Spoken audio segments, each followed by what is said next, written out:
Hello दोस्तों, welcome है आपका स्पेशल नॉलेज पी में। दोस्तों, मैं आप लोगों के लिए नई नई वीडियो लेके आती रहती हूँ नए नए टॉपिक पे। और आज की वीडियो है कि हनुमान चालीसा पढ़ते समय ऐसा क्या नहीं करना चाहिए जो गलती करने से आपको हनुमान चालीसा पढ़ने का सुख प्राप्त नहीं होगा, यानी कि जो हनुमान चालीसा पढ़ने के फायदे होते हैं वो आपको प्राप्त नहीं होंगे। तो ऐसी कौन सी गलती है जो ना करें।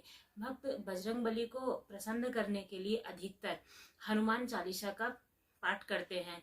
कई बार शनि दोष के कारण, कई बार हनुमान जी की कृपा पाने के लिए हनुमान चालीसा का पाठ हम लोग करते हैं। कई बार शनि दोष होता है तो लोग बताते हैं कि 11 बार हनुमान चालीसा पढ़नी चाहिए, लेकिन इसका नियम क्या है ये हम नहीं जानते हैं, ना ही हमें कोई बताता है।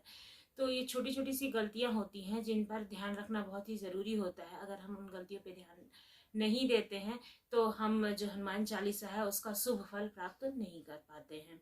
ऐसा माना जाता है कि उनकी पूजा लोगों की जो समस्त कामनाएं होती हैं हनुमान जी की करने के बाद में उस शुभ फल की प्राप्ति नहीं होती अगर सही तरीके से हनुमान चालीसा नहीं पढ़ी जाती है। तो किसी बीज की चौपाई से अगर पाठ शुरू करना है, ज्योतिष मान्यताओं के अनुसार जब कोई भी व्यक्ति सही तरीके से हनुमान चालीसा का जाप करता है तो उसे बहुत लाभ होता है। वहीं कभी भी चालीसा का पाठ बीच की किसी चौपाई से नहीं करना चाहिए। यदि आप हनुमान चालीसा पढ़ने जा रहे हैं तो इसे एक साथ पूरा क्रमबद्ध तरीके से पढ़िए, यानी कि शुरू से लेके अंत तक पढ़िए। बीच की चौपाई कोई भी ना पढ़िए या बीच से हनुमान चालीसा पढ़ना ना शुरू कीजिए। इससे क्या होता है ना कि कई बार आधी पढ़ी आधी रख दी, फिर बाद में पढ़ेंगे या कुछ काम करने लगे बीच में पढ़ेंगे, तो ऐसा नहीं करना चाहिए। पूरी हनुमान चालीसा एक बार में ही पढ़ के खत्म करनी चाहिए। और दूसरा है साफ मन और साफ तन, यानी कि नहाने के बाद में अच्छे मन से सच्चे मन से हनुमान चालीसा का पाठ करना चाहिए। हमेशा मन की शुद्धता का ध्यान रखना चाहिए। आप कभी भी हनुमान चालीसा पढ़ रहे हैं तो दिमाग में गंदे विचार ना लेके आइए, सिर्फ हनुमान जी का ध्यान कीजिए और उनकी शरण में रहिए, तभी हनुमान चालीसा पढ़ने का फल मिलता है। जैसे जो लोग तामसिक भोजन करते हैं, मदिरा वगैरह का प्रयोग करते हैं, मतलब शराब पीते हैं या फिर मांस मदिरा का प्रयोग करते हैं, तो ऐसे लोगों को भी हनुमान चालीसा पढ़ने का कोई भी लाभ नहीं मिलता है। वे हनुमान चालीसा पढ़ने के पात्र नहीं होते हैं, तो उन्हें भी हनुमान चालीसा नहीं पढ़ना चाहिए। जो लोग शराब वगैरह पीते हैं या फिर जो लोग मांस मदिरा का प्रयोग करते हैं, तामसिक भोजन खाते हैं, उन्हें कभी भी हनुमान चालीसा का पाठ नहीं करना चाहिए। जिस दिन आपका मन शुद्ध हो, आपने ऐसी चीजों का प्रयोग ना किया हो, उस दिन हनुमान चालीसा का पाठ कर सकते हैं। अगला है किसी से व्यर्थ का झगड़ा नहीं करना चाहिए। यदि आप हनुमान चालीसा का पाठ करते हैं तो ध्यान रखें कि भूल कर भी किसी भी निर्बल है व्यक्ति, जो आपसे कमजोर है, उसको कभी भी सताना नहीं चाहिए और व्यर्थ का विवाद नहीं करना चाहिए। हनुमान चालीसा का पाठ कर रहे हैं तो ध्यान रखें कि आपको किसी का भी अपमान नहीं करना चाहिए, किसी को आपत्तिजनक शब्द नहीं कहने चाहिए या किसी को दिल दुख जाए ऐसे कोई भी शब्द का प्रयोग नहीं करना चाहिए। और हनुमान चालीसा का पाठ करते हैं तो आपको गरीबों को, मतलब अगर हो सके तो हनुमान चालीसा का दान भी करें, जैसे वो लोग भी पढ़ सके और वो लोग भी उसका लाभ उठा सके, तो भी हनुमान चालीसा का बहुत ही फायदा होता है। अगला है जीवन साथी को छोड़कर किसी अन्य रिश्ते में बंधन। यदि आप विवाहित हैं तो हनुमान चालीसा का पाठ करते हैं तो आपको जीवन साथी के अलावा और किसी भी रिश्ते को जोड़ने की बात नहीं सोचनी चाहिए, यानी कि उसके अलावा किसी के बारे में अपने मन में ख्याल नहीं रखना चाहिए। ऐसा करने वालों को कभी भी हनुमान चालीसा के शुभ फल नहीं मिलते हैं। किसी विवाहित पुरुष को किसी अन्य पराई स्त्री के संबंध के बारे में नहीं सोचना चाहिए। अगर कोई स्त्री भी हनुमान चालीसा का नियमित रूप से पाठ करती है तो उस स्त्री को अपने पति के अलावा किसी के बारे में और नहीं सोचना चाहिए। आजकल क्या होता है कि लोग मतलब पाठ करते हैं पर अलग अलग चीजों के बारे में सोचते हैं। जमाना ही ऐसा हो गया है, समाज ही ऐसा है, तो उस चीज को नहीं करना चाहिए। हमेशा अपने परिवार में, अपने मान सम्मान में, अपनी चीजों में ध्यान रखना चाहिए और भगवान का नाम स्मरण करते हुए पाठ करना चाहिए। अगला है, अगर आप हनुमान चालीसा का पाठ करते हैं और जानवरों को मारते हैं, उन पर मतलब परोपकार नहीं करते, दया नहीं करते, तो भी उसका फल नहीं मिलता है। आपके घर के आसपास कोई भी जानवर हो जो बोल नहीं सकता, कुछ कह नहीं सकता, आप उसको ज़रूर कुछ ना कुछ खिलाएं, तो उससे भी हनुमान चालीसा का पाठ अगर आप करते हैं तो हनुमान जी का फल दुगना हो जाता है।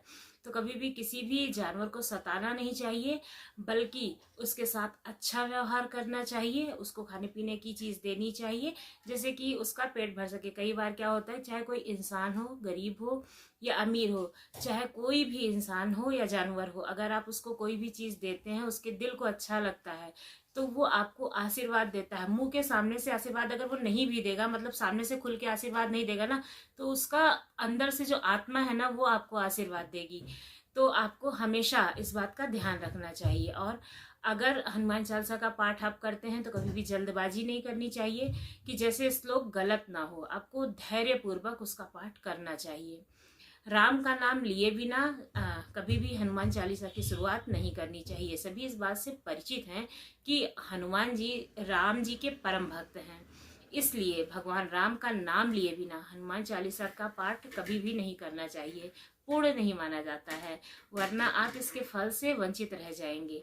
तो आप भगवान राम का नाम लेकर ही हनुमान चालीसा का पाठ करें। तन और मन हमेशा उनके इष्ट देव में रहा है, हमेशा वो भगवान राम को ही मतलब प्राथमिकता देते रहे हैं, उनको मानते रहे हैं।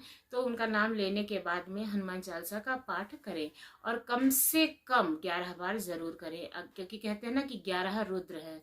तो अगर आप 11 बार हनुमान चालीसा का पाठ करते हैं तो ही वो संपूर्ण मानी जाती है। आप अपने मन में कोई भी अनुचित ख्याल ना लाएं। हनुमान चालीसा का पाठ करते समय मन में किसी भी प्रकार का अनुचित ख्याल नहीं लाना चाहिए। प्रयास करें कि चालीसा का पाठ जो है वो एक ही समय पर हर दिन करें। विशेष दशाओं में जैसे कि यात्रा कर रहे हैं या फिर कभी बीमार हो गए या फिर सो गए तो उसकी बात अलग है, लेकिन कोशिश करें कि सेम टाइम पर ही करें। मंगलवार और शनिवार का हनुमान के दर्शन, हनुमान चालीसा का पाठ करने वालों को मंगलवार और शनिवार को हनुमान मंदिर में जाकर के हनुमान जी के दर्शन जरूर करने की कोशिश करनी चाहिए।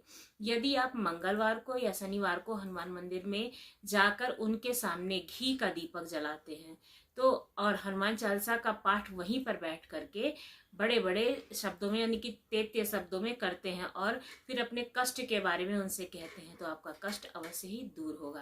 कभी भी गलत संगत वाले लोगों को भी हनुमान चालीसा का पाठ नहीं करना चाहिए। फिर भी लोग क्या होता है ना कि कई बार लोग गलत लोगों के साथ बैठते हैं, खुद तो अच्छे होंगे लेकिन कुछ ऐसे दोस्त बन जाते हैं जो गलत होते हैं। तो ऐसा भी नहीं करना चाहिए अगर आप हनुमान चालीसा का पाठ करते हैं, क्योंकि उनका साथ ही आपके लिए गलत होगा।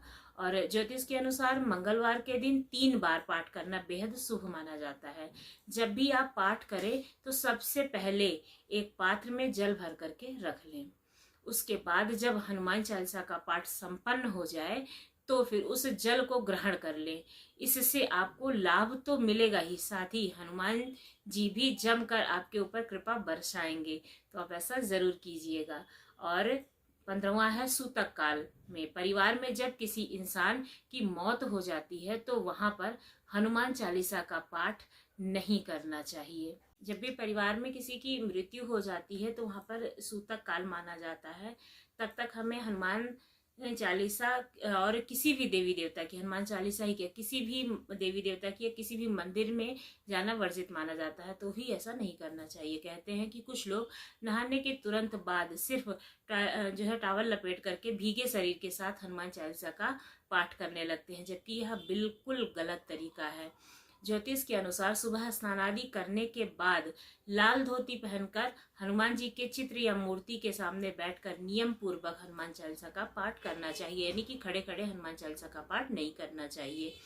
आप सभी को बता दें कि हनुमान चालीसा का पाठ करते समय ध्यान सिर्फ ईश्वर भक्ति में ही लगा होना चाहिए, क्योंकि इधर उधर की अगर बातें आप सोचते हैं तो हनुमान चालीसा का कोई भी लाभ नहीं है। हनुमान चालीसा ही क्या किसी भी पूजा पाठ का कोई भी लाभ नहीं मिलता है अगर आप पूजा कर रहे हैं और आपके दिमाग में कुछ और चल रहा है। तो हनुमान चालीसा पढ़ने का सबसे महत्वपूर्ण नियम ये है कि आप चालीसा को दिन में 3 बार पढ़ें।